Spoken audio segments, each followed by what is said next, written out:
Hello students, welcome to the channel connect with class. आज हम अपनी क्लास 4 की ईवीएस की बुक लुकिंग अराउंड का चैप्टर 1 गोइंग टू स्कूल का रिमेनिंग पार्ट करने वाले हैं। इसका जो हाफ पार्ट था उसे हमने प्रीवियस वीडियो में कवर किया था, जिस पे हमने बैम्बू ब्रिज के बारे में पढ़ा था। यानी कि बैम्बू ब्रिज से आसाम के बच्चे स्कूल जाते हैं, क्योंकि आसाम में जब बारिश होती है तो उसके बाद वहाँ पर नी हाई पानी हो जाता है, यानी घुटनों के ऊपर तक पानी चला जाता है और वो भरा रहता है, इसलिए वहाँ के बच्चे बैम्बू ब्रिज से होके स्कूल जाते हैं। फिर हमने पढ़ा था ट्रॉली के बारे में। ट्रॉली में बैठ के लद्दाख के बच्चे स्कूल जाते हैं, क्योंकि वहाँ का जो है पाथ वो रॉकी होता है, चट्टानें होती है वहाँ पे, तो ये बच्चे ट्रॉली में बैठकर स्कूल जाते हैं। ट्रॉली क्या होती है? तो एक वुडन का बॉक्स होता है जो कि एक पुली की मदद से इस आयरन रॉड पर स्लाइड करती है। नेक्स्ट आपने पढ़ा था सीमेंट ब्रिज के बारे में। तो वाटर बॉडीज को क्रॉस करने के लिए हम सीमेंट का ब्रिज इस्तेमाल करते हैं। इस पर कभी कभी हमें स्टेप्स यानी सीढ़ियाँ देखने को मिलती हैं और कभी कभी सीढ़ियाँ इस पर नहीं भी होती हैं। और नेक्स्ट आपने वल्लम के बारे में पढ़ा था कि वल्लम एक स्मॉल वुडन बोट होती है, छोटी सी नाव होती है, जिसका यूज़ केरल में करते हैं बच्चे स्कूल जाने के लिए। नेक्स्ट आपने पढ़ा था कैमल कार्ट। तो कैमल कार्ट में राजस्थान के बच्चे स्कूल जाते हैं, जहाँ पर बहुत डेजर्ट एरिया है, सैंड होता है, वहाँ पर बहुत बालू जो होती है उसकी गर्म हो जाती है दिन में, तो ये लोग कैमल कार्ट में बैठ के स्कूल जाते हैं। नेक्स्ट आपने पढ़ा था बुलक कार्ट। बुलक कार्ट में जो विलेजेस होते हैं प्लेन एरियाज़ के, वहाँ के बच्चे स्कूल जाते हैं। और जब बहुत ज़्यादा धूप होती है या फिर बारिश हो रही होती है तब ये क्या करते हैं, ये छाता लगा लेते हैं। सो इसका जो नेक्स्ट पार्ट है उसे हम आज इस वीडियो में कवर करेंगे। और नेक्स्ट पार्ट स्टार्ट होता है आपका बाइसिकल राइड से, यानी साइकिल की सवारी। We ride our bicycles on the long road to school.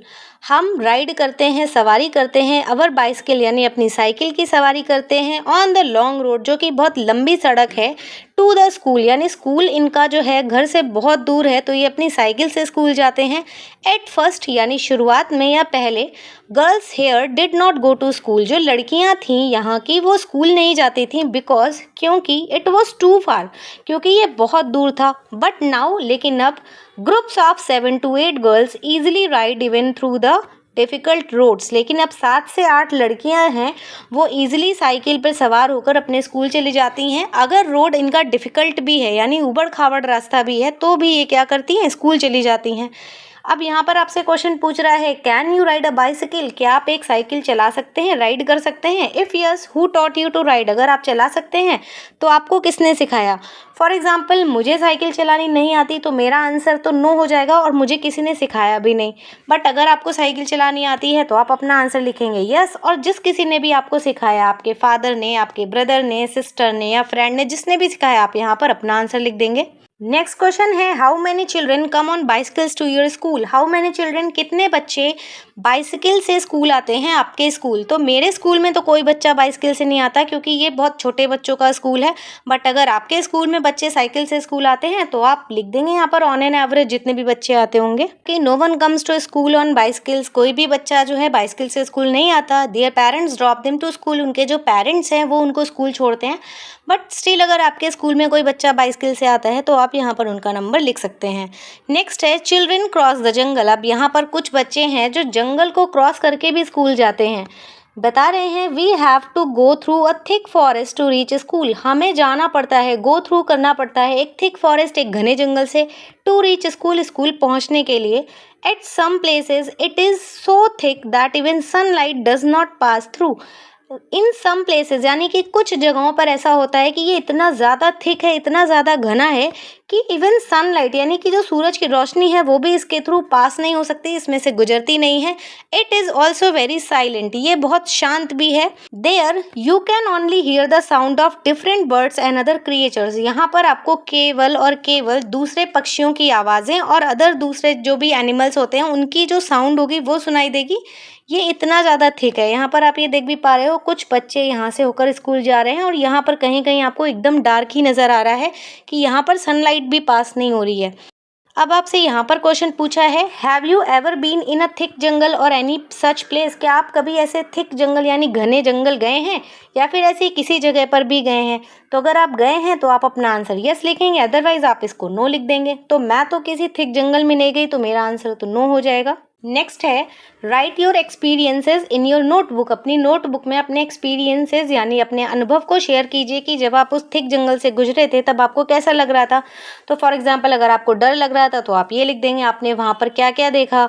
तो आपने ऑब्वियसली वहाँ पर बहुत सारे पेड़ देखे होंगे बड़े छोटे। तो the jungle was full of big and small trees, large and small trees, and there was only sound of birds and animals etcetera. और आपको कैसा लग रहा था, आप डर रहे थे या आपको बहुत अच्छा लग रहा था। तो जैसा भी आपको लग रहा था आप यहाँ पर लिख लेंगे। नेक्स्ट है can you recognise some birds by their sounds. क्या आप कुछ पक्षियों को रिकॉग्नाइज यानी पहचान सकते हैं बाय देयर साउंड्स, उनकी आवाज़ से। Can you imitate the sounds of some birds. Imitate मतलब होता है नकल करना। क्या आप कुछ पक्षियों की जो साउंड होती है उसकी नकल कर सकते हैं। Do it. अगर आप कर सकते हैं तो आप करिए। तो जैसे आपकी जो कोयल बर्ड होती है, कुक्कू होती है, वो क्या करती है, वो कुहू कुहू करती है। पिकॉक पीहू पीहू करता है। और जो कॉक होता है, मुर्गा होता है, वो कुकड़ू कू करता है। डक क्वैक क्वैक करता है। और जो क्रो होता है वो काव काव करता है। तो इन्हें आपको इमिटेट करना है, तो इसे आप खुद ही करेंगे। मैं यहाँ पर फिलहाल कुछ बर्ड्स की साउंड को लिख दे रही हूँ। जैसे यहाँ पर पीहू पीहू करता है पिकॉक, कॉक करता है कुकड़ू कू, डक करता है क्वैक क्वैक, और क्रो करता है काव काव। नेक्स्ट आपको गिवन है मूविंग ऑन द स्नो यानी बर्फ पर चलना। See how we reach school. देखो हम कैसे स्कूल जाते हैं। तो यहाँ मूविंग ऑन द स्नो कैसे जाते हैं बच्चे, ये नॉर्दर्न हिल्स के बच्चे जाते हैं। बोल रहे हैं we go to school through miles of snow. हम मीलों दूर स्नो यानी बर्फ पर चलकर स्कूल जाते हैं। We hold hands. हम एक दूसरे का हाथ पकड़ते हैं। And walk carefully. और सावधानी से चलते हैं। If the snow is soft. अगर स्नो है यानी जो बर्फ़ है वो सॉफ्ट होती है, मुलायम होती है। Our feet sink into it. हमारे जो पैर हैं इस पर सिंक हो जाते हैं यानी घुस जाते हैं, अंदर धंस जाते हैं। When the snow is frozen. और जब ये बर्फ़ जो होती है वो फ्रोजन होती है यानी जमी हुई होती है। वी में स्लिप एंड फॉल। हम इस पर फिसल भी सकते हैं और गिर भी सकते हैं। तो स्नो पर चलना थोड़ा सा डिफ़िकल्ट होता है। तो यहाँ पर आप ये देख पा रहे हो कुछ बच्चे एक दूसरे का हाथ पकड़कर और धीमे धीमे यानी छोटे छोटे स्टेप्स को लेकर ये स्कूल जा रहे हैं।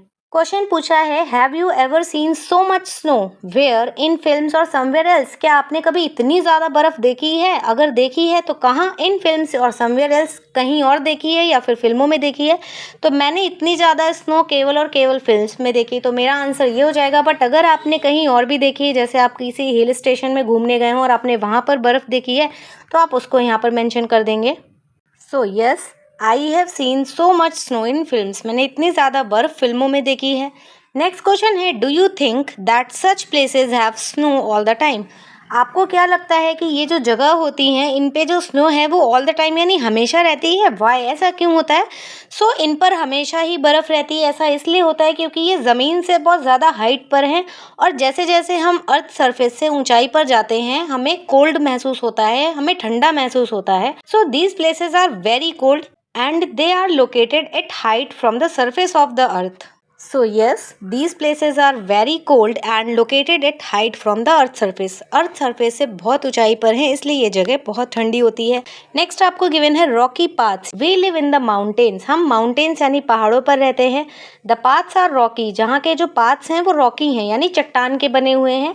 एंड अनइवन, अनइवन यानी कि ऊबड़ खाबड़, समतल नहीं है।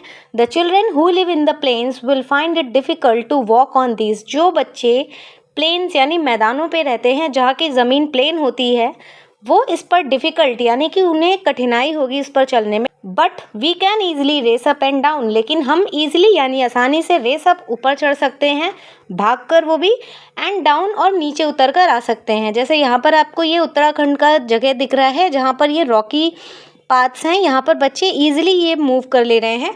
बट अगर कोई प्लेन में एरिया में रहने वाला बच्चा होगा उसे यहाँ पर चलने में कठिनाई होगी। नेक्स्ट गिवन है no matter whether there is a dense forest. चाहे कुछ भी हो, एक घना जंगल हो, फार्म्स यानी खेत हो, माउंटेन्स यानी कि पर्वत हो या पहाड़ हो, और स्नो ऑन द वे या रास्ते में बर्फ जमी हो, we manage to reach school. हम मैनेज कर लेते हैं, हम किसी ना किसी तरीके से स्कूल पहुंच जाते हैं। अब आपसे क्वेश्चन पूछा है, do you face difficulties on the way to your school? क्या आपको अपने स्कूल जाने में डिफ़िकल्टी यानी कठिनाई होती है? तो अगर आपको होती है तो आप यस लिखेंगे, मुझे तो नहीं होती तो मेरा आंसर तो नो है। अगर आपको कोई भी तरह की डिफ़िकल्टी होती है, जैसे ये बहुत दूर है या फिर यहाँ का रास्ता उबड़-खाबड़ है, रास्ते में नदी पड़ती है, घना जंगल पड़ता है, जो भी डिफ़िकल्टी आपको आती है तो आप उसको यहाँ पर मेंशन कर सकते हैं। नेक्स्ट क्वेश्चन है, which is the best month? यानी सबसे अच्छा महीना कौन सा है? इन विच, जिसमें you like to go to school, जिसमें तुम्हें स्कूल जाना पसंद है। वाई, और ऐसा क्यों होता है? तो मुझे जो है वो सितंबर का महीना बहुत अच्छा लगता है, क्योंकि तब ना तो ज़्यादा गर्मी होती है ना ज़्यादा सर्दी होती है। तो मेरा जो है बेस्ट मंथ सितंबर है, बट अगर आपका कोई दूसरा मंथ है तो आप उसे आंसर में लिख सकते हैं। नेक्स्ट आपको गिवन है, सी मी वॉक, मुझे चलते हुए देखो। यहाँ पर ही आपको एक्टिविटी दी हुई है, गो टू अ ग्राउंड और an open space with your friend, अपने दोस्तों के साथ किसी ग्राउंड पर जाइए या फिर किसी खुली जगह ओपन स्पेस में जाइए। Act the way you will walk in this situation, और आपको एक्ट करना है इन सिचुएशंस में, आपको चल के दिखाना है। तो आपको फर्स्ट सिचुएशन बताई है, the ground is made of soft and smooth rose petals, जो ज़मीन है सॉफ्ट एंड स्मूथ, चिकनी जो रोज़ की पेटल्स हैं उससे बनी हुई है। तो इस पर चलना आपको कैसा लगेगा? इस पर चलना आपको अच्छा लगेगा, आपका एक प्लीजिंग एक्सपीरियंस होगा।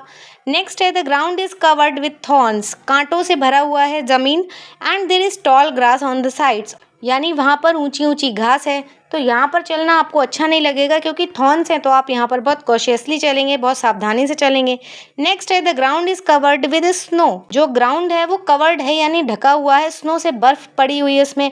तब आप क्या करेंगे? तब जो आपके स्टेप्स हैं उसको बहुत कॉशियसली रखेंगे, यानी स्लोली रखेंगे, छोटे छोटे स्टेप्स को लेकर चलेंगे, क्योंकि आप इस पर या तो फिसल जाएंगे, अगर जो स्नो होगी वो सॉफ्ट होगी तो आपके पैर इसमें धंस जाएंगे, और अगर स्नो हार्ड होगी तो आप इस पर स्लिप करके गिर भी सकते हैं। नेक्स्ट है, was there a difference in the way you walked each time? क्या कोई डिफरेंस, कोई अंतर था हर बार जब आप चल रहे थे? डिस्कस करिए।